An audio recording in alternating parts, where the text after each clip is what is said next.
relationships. Hold on, my mic's not on. There we go. Sorry.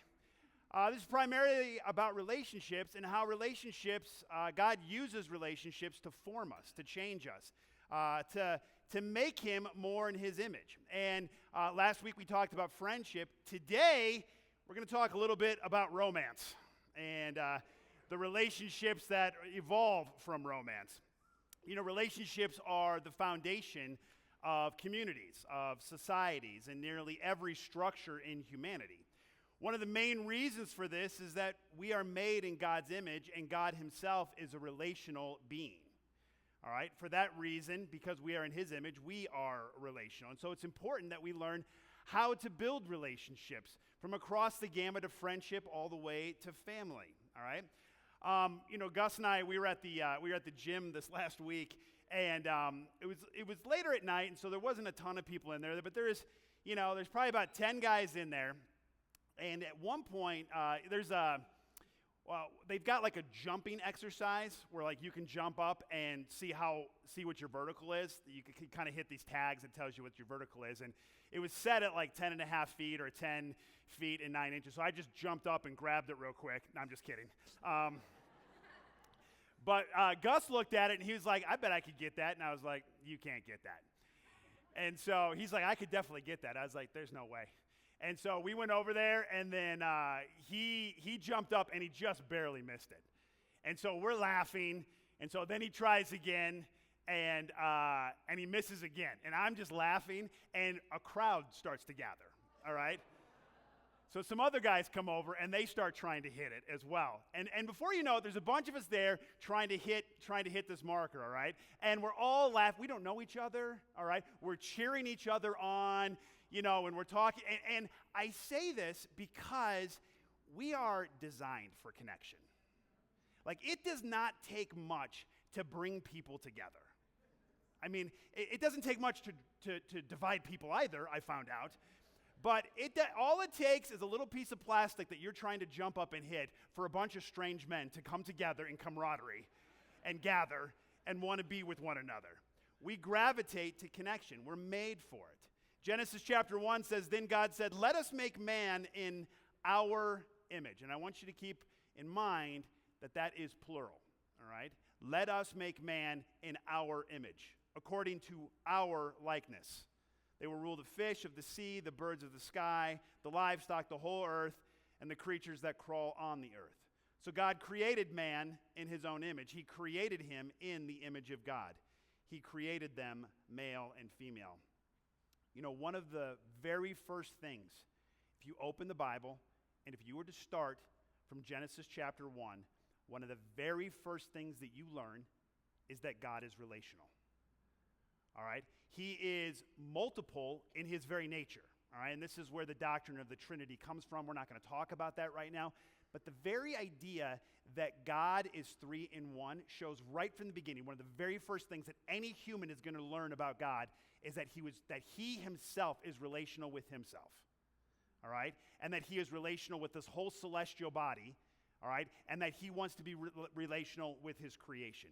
That's the first thing that we learn. And then we learn that we are made in his image.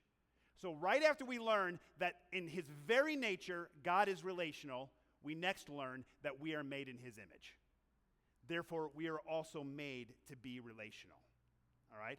Throughout the rest of Scripture, we're shown how our own relational nature and our need for relationships is used to change us. God uses relationships to form us. In turn, we're supposed to create relationships where we imitate who God is in those relationships.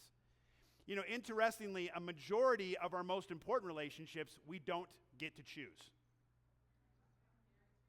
You know? I think that's by design as well. All right? You don't get to choose your mom. You don't get to choose your dad. You don't get to choose your stupid siblings, you know.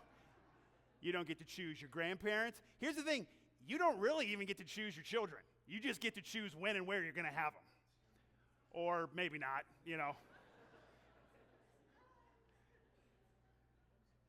For the person, at least in the Western world, the only person you do get to choose is your spouse.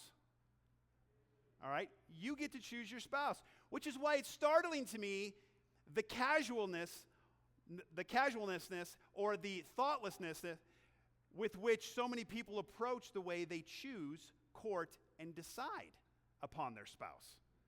And one of the strangest turns of fate, the issue of integral importance both to the individual and to the community in which they live, has become one in which the church is expected to remain increasingly silent.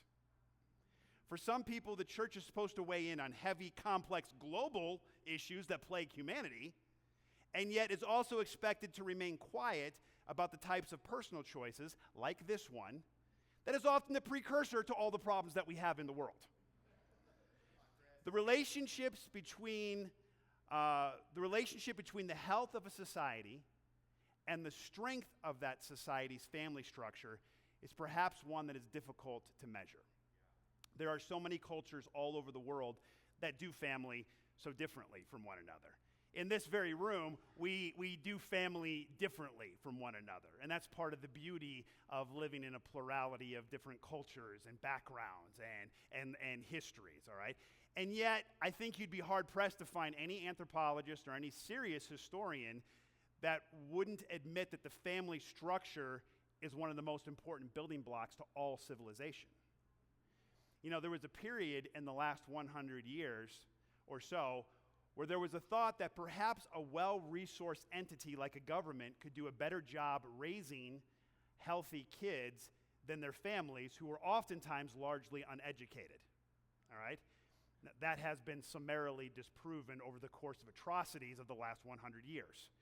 The bond between even a newborn baby and their mother is something that is so strong that when it's broken through separation, it can sometimes do irreparable harm, even at 1 to 6 months.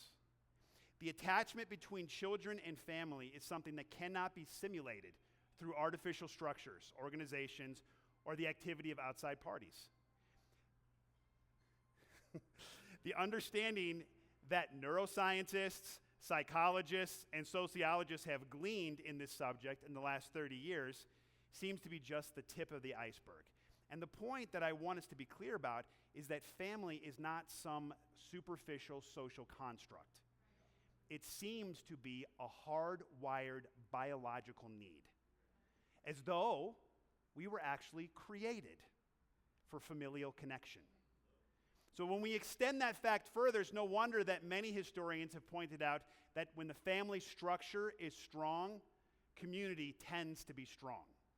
And when families disintegrate in any kind of widespread way, societies are weakened and eventually fall apart. So one would assume, or one would think, assuming the basic truth of all that, there would be more honest criticism, more honest examination of how we build family, starting with the process of how we build a relationship with the person that we might want to marry. The fact that 50% of all marriages in the U.S. end in divorce, and that currently in the U.S. today, the current average age of divorce is a 30-year-old person, should cause our entire culture to question what the heck they're doing. Imitating the wider world, or even desiring to imitate the world as it pursues romantic relationships, is statistically insane. There is nothing to imitate there. What we need is something countercultural. And let's not be mistaken. The way that we date, or the way that we pursue those with whom we have chemistry, is the model of the family that we're already starting to build. All right? And it is this statement that's going to undergird the way that we as a faith community form a culture around a concept like dating. The way you date will largely determine what goes on in your future marriage and family. Yeah. Now, it probably needs to go without saying that you don't need to be married to have a fulfilled life. All right? You can have an amazing life without ever having to be married. All right?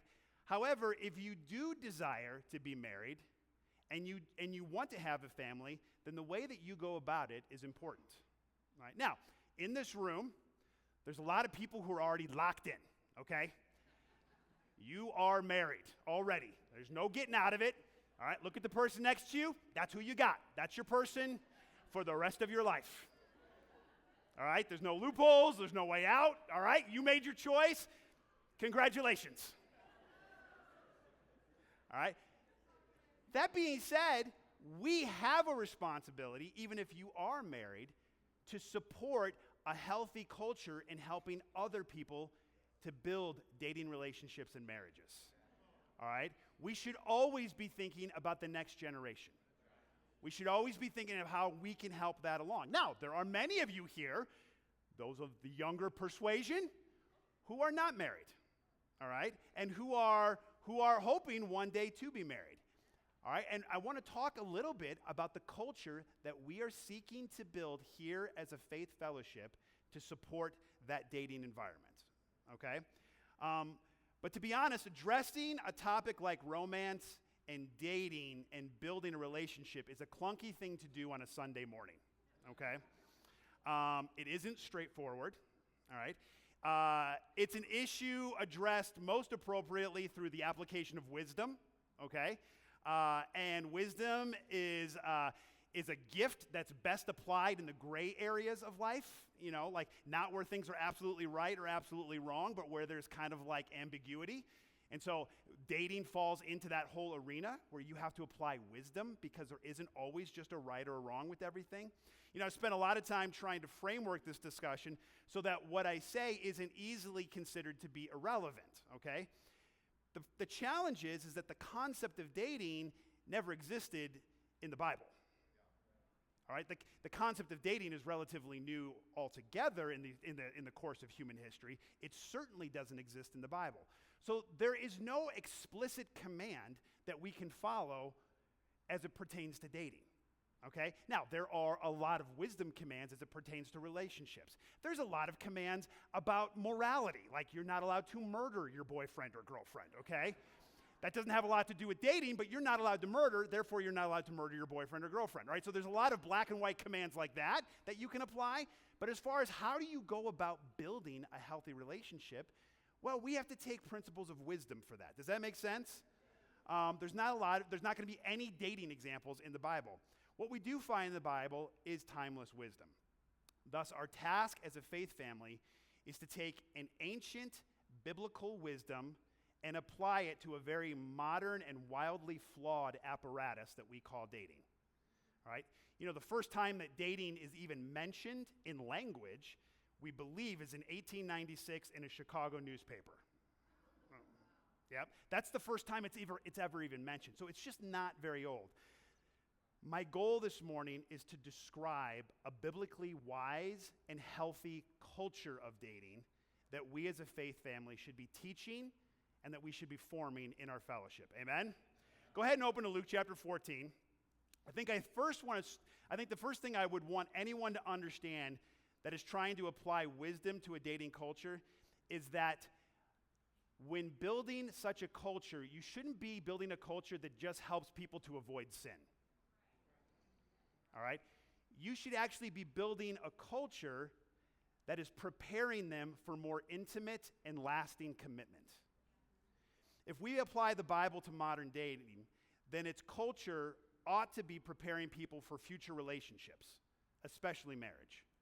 Specifically, our dating culture, based within biblical wisdom, ought to teach several things in its practical application. Our dating culture ought to teach that how to make a God-centered relationship. It ought to teach how to be selfless. It ought to teach self-control. And it ought to teach how to be community-focused within a relationship. All right? So let's begin with looking how Jesus taught priority within our most important relationships. In Luke chapter 14 and verse 25, it says, "Large crowds were traveling with Jesus, and turning to them, he said, 'If anyone comes to me and does not hate father and mother, wife and children, brothers and sisters, yes, even their own life, such a person cannot be my disciple. And whoever does not carry their cross and follow me cannot be my disciple.'" All right, now this is we would read this and we go, that's a pretty controversial thing to say. You've got to hate your mom and your dad to follow me. But to be honest, it's really just not as controversial for us as it would have been for the people Jesus was talking to. All right, we don't belong to any sort of collectivist ideological society anymore. We belong to a largely individualist society. You are not going to follow in your father's footsteps for the most part, okay? Unless he happens to be a billionaire, then you're probably open to that, okay? But for the most part, if your dad makes shoes, you're probably not going to make shoes. If your dad's an electrician, you're probably not going to be an electrician. If your mom is a surgeon, you're probably not going to be a surgeon. It doesn't really work that way today. You kind of do what you want to do. As a matter of fact, it's frowned upon if you're 18 years old and you've not left the home yet, okay? It's even more frowned upon if after graduating college, you move right back into the home, all right? Whereas in Jesus' day, it would have been expected that you would have lived at home pretty much for the rest of your life. They just add a room or add a wing or something like that to the family complex, and that's where you are. All right, and so the idea then that Jesus would say, hey, in order to follow me, and imagine, okay, Jesus is not the established Messiah yet. He's just a teacher that's causing a bit of a storm. And he says, if you want to follow me, then you need to hate all the most important relationships in your life. Now, what he is actually communicating here is an issue of priority. If you want to follow me, then I have to be your first priority, above your family, above your spouse, above your children, all right? And that is the way to build a healthy society. That is the way to build your faith. That is going to be ultimately the way to build the healthiest family imaginable, is if every person within that unit has me as their first priority. All right, Jesus is expected that in each of our relationships, and especially the most important ones, that we make him the top priority. All right, thus we have to build a dating culture that is Jesus-centric, where both people in a dating relationship make Jesus their first priority. Not simply emotionally or intellectually, like when you're singing a song, you love Jesus all of a sudden. I mean, in the way that you live. You listen to Jesus' commands. You obey his word. You submit to him as your king. When both people do that, for starters, that is the foundation for a good dating relationship and eventually a good marriage and then a good family. All right? We have to have a culture that certainly teaches that. All right? Now, as a side note, I find so many people, they find someone that they like, and then what they do is that they read into that affection or they read into that attraction a love for Jesus. All right? Like, you tell someone, I think I like this guy, and then someone goes, well, does he like Jesus? Is Jesus a priority to him? And then you go, yeah, I think so. I think, yes, he is. I think I asked him about that at some point, and he does. He thinks Jesus is awesome. So, absolutely. All right? Don't date a fraud. All right? Don't convince yourself that someone loves Jesus when they don't. All right? And again, this is not just a moral issue. You're signing up for all kinds of trouble down the line. All right? When you have been married for 25 years, let me help you. You need someone beside you that believes in Jesus. All right, that relies on Jesus, that submits to Jesus, all right? All right. Secondly, a wise dating culture must teach selflessness in the individual and within the relationship. Cruciform living, and what I mean by that, being willing to die on a cross for your beliefs, being willing to sacrifice your own desires for God and for other people, putting other people before yourself. Cruciform living, placing others above you, sacrificial decision-making is an aspect of following Jesus that he expresses integral over and over and over again. We find these certain sermons that Jesus, it seems to be that Jesus was repeating as he went from town to town. And a part of that is that you've got to carry your cross daily. You've got to die to yourself. That you have to have a life of self-denial, all right? Therefore, you have to have a dating relationship, or we have to have a dating culture that is expecting the same thing within our romance. In respect to marriage, if there is no selflessness that is a regular part of the relationship, then it becomes a very fractured household. Anyone that has been happily married, all right, for decades will testify to this. The only way to be happily married for decades is that both people live sacrificial lives, that they are both selfless in their marriage. Thus, as a community, we need to be intent on having a dating culture that teaches selflessness from the very beginning of courtship. You know who it's easy to be selfless for? You know, the easiest person in the world that you are willing to be selfless for is the one you're attracted to. All right? Someone pretty, someone handsome comes to church, all right? And you're like, oh, hello. I am glad I came today. All right, and you go up and have a casual conversation, and there's chemistry going back and forth, all right? And you're like, oh, I like this. And then they say to you, I'm moving tomorrow. Is there any way that you could come over and help me move? Absolutely. You think that's going to take 4 or 5 hours just helping you move? Like, we'll hang out for 4 or 5. It's easy to help someone move who you're attracted to. Help them carry their stuff to their car after church. Meanwhile, Larry, he's got 6 chairs in his hand, putting them on the thing, walking right by you. You don't even notice Larry. All right? The person you're attracted to, hey, can you take me to the airport at 4 in the morning? You don't even sleep that night. You're like, I am not going to miss this. I'm going to get up on time, and I am not going to miss this. All right? Take them out to encourage them with dinner and a movie? Absolutely. No problem. But so what? The most unspiritual, selfish, wolfish people in the world will do that for someone they have a romantic interest in. What if there is no romantic interest there? What about helping that person move? What about the early ride to the airport for that person? How about dinner and a movie for that person? If you have a romantic interest in someone that will do all those things for you, but you don't see them doing those same things for other people, that spells trouble. Because one day, to that person, you won't always be attractive. Some days you won't be easy to be around. Some days you're going to be needy. Some days you're going to be annoying to them. And you should desire to be with a person that will still be selfless, even when that attraction doesn't exist for them. If they aren't selfless with people they're not attracted to, then they're one day not going to be selfless with you. You know, my best friend's wife told me that one of the biggest reasons that she fell in love with her husband is that he made a lot of time for the single women in the church that never went out on dates or never had someone taking them out to encourage them.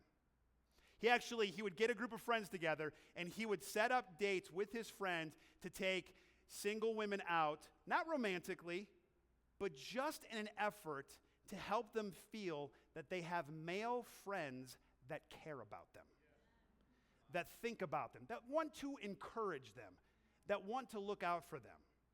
Any person, man or woman, that thinks about other people that way will think about you that way after being together for years and years and years.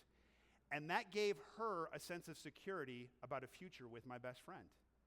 Now, this is a good example of how a wisdom-based dating culture isn't simply an attempt to protect individuals from sin, but more importantly is teaching them how to be people that will be good partners in the future. You know, if you want to be an attractive option for marriage consideration, then you have to be selfless with all kinds of people. You have to be selfless consistently, not just when that person's looking at you. A wise biblical dating culture teaches selflessness as a necessary quality. And not just in individuals, but in the relationship as well. Meaning that people should see their relationship as an opportunity to give back to the community. You know, not just focused on one another, but focused on the world outside of them as well. We are trying to change the world after all. We are trying to seek and save the lost. We are trying to serve our communities. Our relationships should be a mirror of that desire. Does that make sense? All right. Similar to selflessness is the need for self-control and principles that expect and teach it from the earliest moments of a dating type relationship. Proverbs 25:28 says this, like a city whose walls are broken through is a person who lacks self-control. Essentially, an individual or a relationship that lacks self-control invites destruction upon them. The same way that a wealthy city without defensive walls would have in the ancient world. Does that make sense? When building a romantic relationship, it must have as one of its foundations self-control. Let me give you guys an example of what I'm talking about. We're going to forego all the obvious examples of self-control as it pertains to purity. Those aren't really debatable biblically. We know that we are expected to have absolutely pure relationships without any immorality in our relationships. All right? There's no arguing that from a biblical perspective. If you are trying to build a Jesus-centered relationship, that's not even one we have to talk about because that's obvious. All right? Otherwise, you're just a hypocrite. If that's not a part of, and we know, Jesus is pretty clear about what he thinks about hypocrites. If Jesus is ever harsh with language, it's towards hypocrites, okay? No, what I'm talking about is something that is far more subtle, an example of self-control. How much time do you spend together? What do you talk about? How much do you talk? What do you say to one another when you're alone? When you're building a relationship that you care about, these things better matter to you because you're not yet married. You have no binding commitment to one another. And there are many things said and unsaid that should be reserved for binding relationships alone. The person that makes over-the-top verbal pledges, affirmations, gestures of dramatic romantic significance, you know what I'm talking about? Like just they say whatever's in their heart comes right out of their mouth towards you, all right? This is often a person that lacks self-control in their speech and over their emotions. And if they lack that now, they're absolutely going to lack it later. All right? And the words that are now filled with sweet and largely unexamined meaning will one day be different. So if a person can't be self-controlled in their romantic gestures right now, they're not going to be self-controlled in their anger gestures later. All right? If they can't be self-controlled with what comes out of their mouth now, or they can't ask or seek wisdom from other people about whether or not this is wise, they're not going to do it later. And the things that are so sweet and unexamined now become damaging and hurtful later. My wife and I, we've always had a rule. There are just certain things that we will never say to one another, no matter how mad we get. It will never come out of our mouth. Never, ever.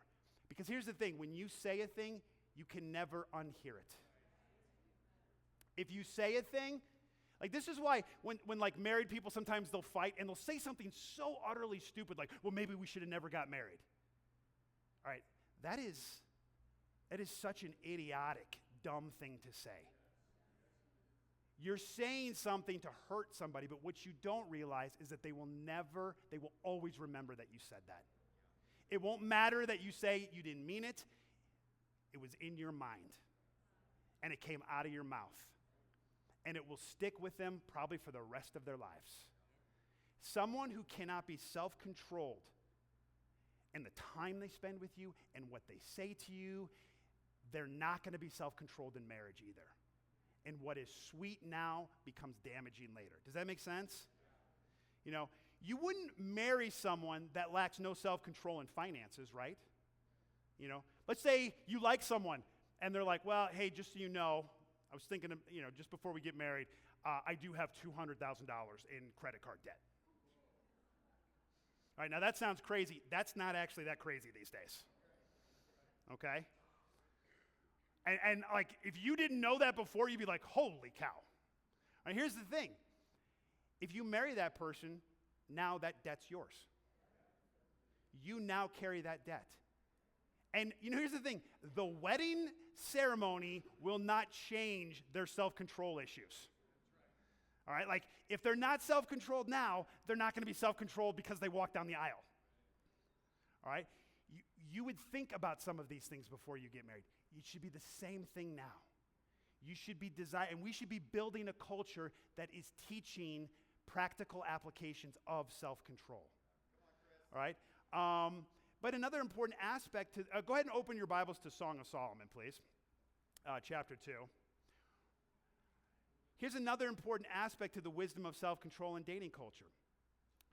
What I have found for myself and nearly for every other human I've ever met is that before you are married, you are likely not content with where you are. All right? This is what I mean. So if you're not married and you want to get married, all right, it starts with this. Man, I really wish I had an interest in someone. If you don't have an interest in someone, you wish you did have an interest in someone. Or at the very least, you wish someone had an interest in you. All right? That's level 1, discontent, okay? Level 2, you now have an interest in someone and they have an interest in you. Are you happy? No, you're not happy. Because now you want to be in an exclusive dating relationship with that person. And you will not be happy until you're in an exclusive dating relationship with that person, all right? And then you start dating exclusively with one another. Are you happy? Of course not. Because now you want to be engaged. Now you want to be engaged. You can't just enjoy where you're at. You're striving for the next thing. All right, now this is normal. I'm not saying this is abnormal. All right, I'm saying every person gravitates this way. All right, so you wish you were engaged, you're only dating, then you get engaged. Are you happy? No! Because now you want the wedding. When is the wedding going to happen? All right, and if you have gone through that entire process from having no interest to now being married, and you have gone through that process without ever thinking about self-control, without ever asking for help with self-control, without ever exercising self-control, once you're married, after a couple years, you're going to wish you were right back to where you were single. All right? The lack of self-control when building romantic relationships comes to full fruition in an eventually unhappy marriage. Song of Songs 2, verse 7 says this, "Young women of Jerusalem, I charge you by the gazelles and the wild does of the field, do not stir up or awaken love until the appropriate time." You know, this is stated 3 different times in the Song of Solomon. And all the other lurid pictorial descriptions in the Song of Solomon, it says 3 different times, which may be the biggest theme of the book, is do not awaken love until it is time. The wisdom in this verse is that there has to be a cadence and there has to be a pace to the way that you build a relationship. And cadence and pace require a great deal of self-control. Listen, if you like someone, you'd be weird if you didn't want that relationship to advance. Like, that would be weird, right? Like, I like this person, but I'm good not spending any time with them. I mean, that would be weird, all right? So the fact that you want to spend as much time as possible, that's good. But we should be developing a culture that teaches pace and cadence if we're going to have a dating culture. If we want to go right back to arranging marriages, we can go from 0 to 100 just like that. All right? But otherwise, we're building a cadence to this, all right? The pace of a romantic relationship is dictated by so many factors. And your feelings are just one of those factors. Meaning that your feelings for a person should only be one driver of the pace of your relationship. But your age matters. Like, I think we would all agree that 2 15-year-olds that claim their love for one another, we'd probably say, you probably don't need to get married right now. That probably shouldn't be something you're thinking about, right now. Why don't we get through the 9th grade, and then we'll, okay? Your age matters. Your maturity level matters, all right? Now, here's what's important about that. Your maturity level as determined by mature people, not determined by you. Okay, so you can't go, I'm mature, all right? If you're the person that just says, I'm mature, let me tell you right now, you're not. All right, that's an automatic disqualification of maturity.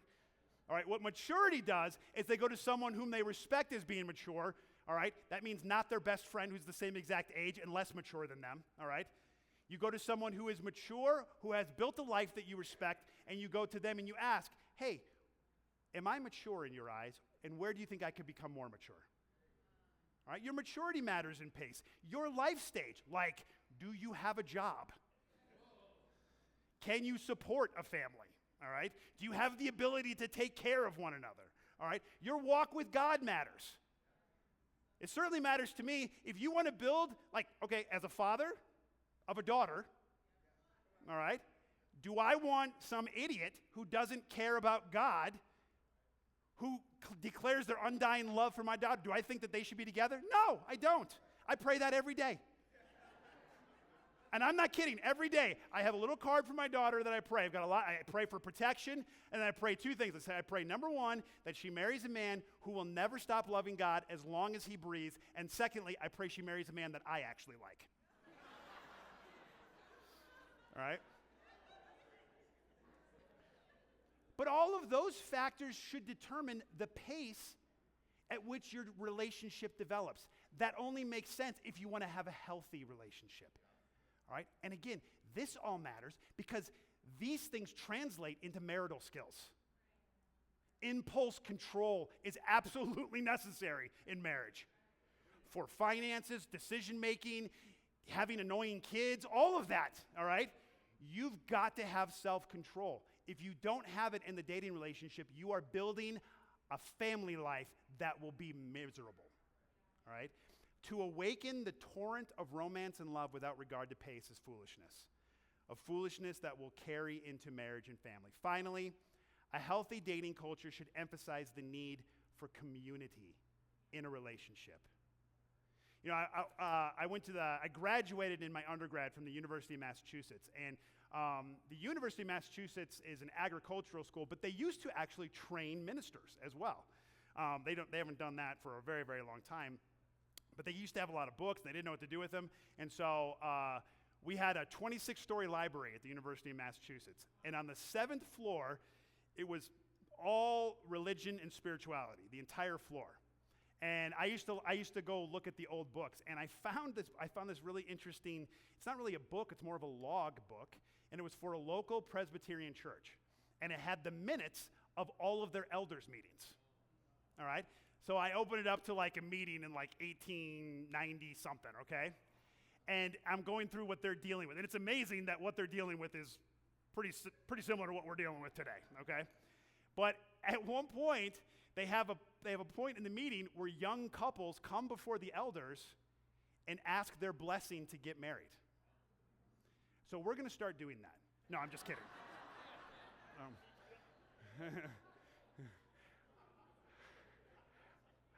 But I say that because back then, your marriage affected the rest of the community. Like your relationship impacted everybody. And so the elders would go, okay, do we think that this is good and healthy? All right? And people would submit themselves to the eldership for that. You know, I was reading a series of statistics recently from 125 studies on marriage and divorce. And this article was kind of summarizing the findings of those. And, you know, one of the results of this study is that it determined that each divorce in the United States of America costs the U.S. government and the state $30,000 apiece. All right? So that means, all right, and there's a divorce in the United States every 40 seconds. All right? So that means over the course of this message so far, divorce has cost all of us $1.1 million, right? $300 billion a year, all right? All of those expenses are paid by everybody else, all right? Here's another interesting fact. If a close friend of yours gets divorced, you're 147% more likely to get divorced yourself. All right? If a friend of a close friend gets divorced, you are 33% more likely to get divorced. Bad relationships, I'm not saying bad relationships are contagious, but their negative impact is obviously communicable in some ways. Now, all of this takes a heavy cost on community. All right? So it makes perfect sense that the community should have some level of involvement in relationships that go on. Listen, in the campus ministry, I have seen hundreds of people date and break up and still be friends. And I have helped many people. I've been a part of many couples who started dating as teenagers and ended up getting married. And I've seen that over and over again, all right? And here's something else I've seen. I've seen people who do not invite the community into the relationship, Their entire relationship is about one another. They don't invite wisdom. They don't invite input. They don't invite other thinking into what they're doing. And they get married, and they are quickly, and I mean it, quickly unhappy. And then you know who has to pay for all of that? Everybody else in the community. All right? And gladly will do so. We want to support anybody who's struggling. We want to be the family that you need, but you should care about the fact that your relationship impacts everybody else. You know, Proverbs 15:22 says, plans fail for lack of counsel, but with many advisors they succeed. You know, there's 4 scriptures like this in Proverbs. Plans fail for lack of counsel, nations fall for lack of counsels, war fails for lack of counsel. All right? I actually think marriage falls into all of those. Okay? You ever met someone who's just made an awful financial investment? Like they come to you excited about it. They're like, you'll never get, I just stumbled upon this thing. There's this prince who emailed me. And if I give him like $2,000, he's going to send me $200,000. So I send him $20,000. Because it'll be like $2 million, you know, and you're like listening to them, and you're just, they're so excited, and you don't want to burst their bubble, you know. Or you have a friend that takes out a terrible car loan on a terrible car, all right. Or they gave their savings to a company that said that they'd be able to double it within a year's time. Or your friend says that they have a friend that has an opportunity to get them early on something that'll make everybody rich. And so they did it. All right? All that person had to do was go find someone who was actually wealthy and ask their advice. Hey, do you think this prince is legit? No, idiot. They're not. Do you think this guy could double my money? No. If he could do that, he would be a billionaire already. You know, you go ask someone who's already wealthy. Of course you should do that, all right?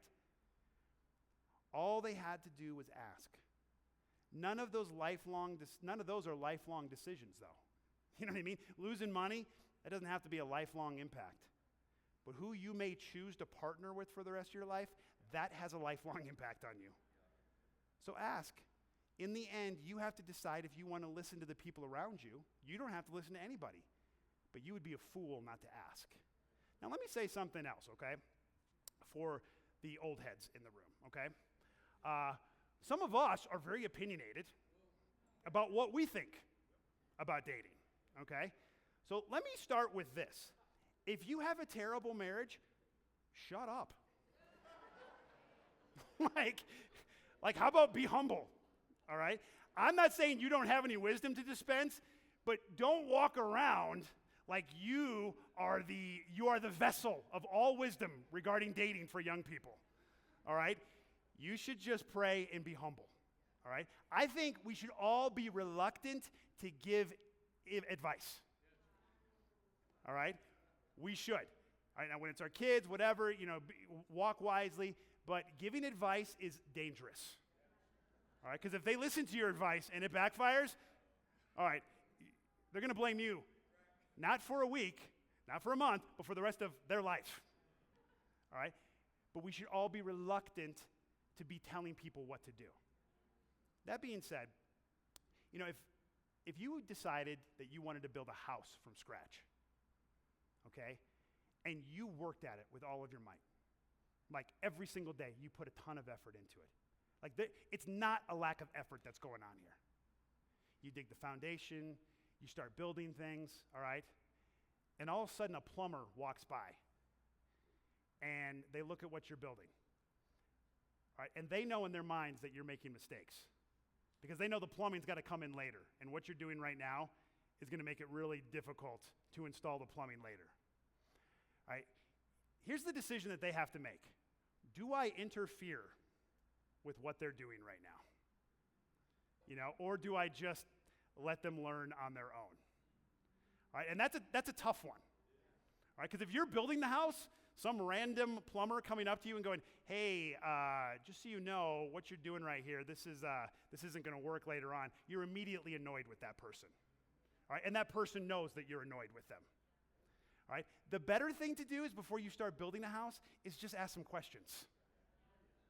Don't make people interfere with what you're doing. Ask some questions ahead of time. Matthew 7, verse 24, and we're going to close here. Therefore, everyone who hears these words of mine and acts on them will be like a wise man who built his house on the rock. The rain fell, the rivers rose, and the winds blew and pounded that house. Yet it didn't collapse because its foundations were on the rock. But everyone who hears these words of mine and doesn't act on them will be like a foolish man who built his house on the sand. The rain fell, the rivers rose, and the winds blew and pounded that house, and it collapsed. It collapsed with a great crash. You know, I really wish there was a way to talk about romance and dating in black and white terms. Like, here's the formula, just do this, and it equals success. It doesn't work that way. You have to actually be interested in wisdom, in pursuing wisdom to build these relationships. If you are a believer in Jesus and you believe what he just said, then you are someone that is trying to build each part of your life on the rock. This includes your relationships. And it takes a lot of help to figure out how to build your relationships on the rock in this day and age. It isn't easy. It isn't fast. It doesn't always gratify in the moment. But if we build a healthy culture based in the wisdom of Jesus, we will have relationships that will weather storms and the floods that will one day come. Amen. Thank you very much.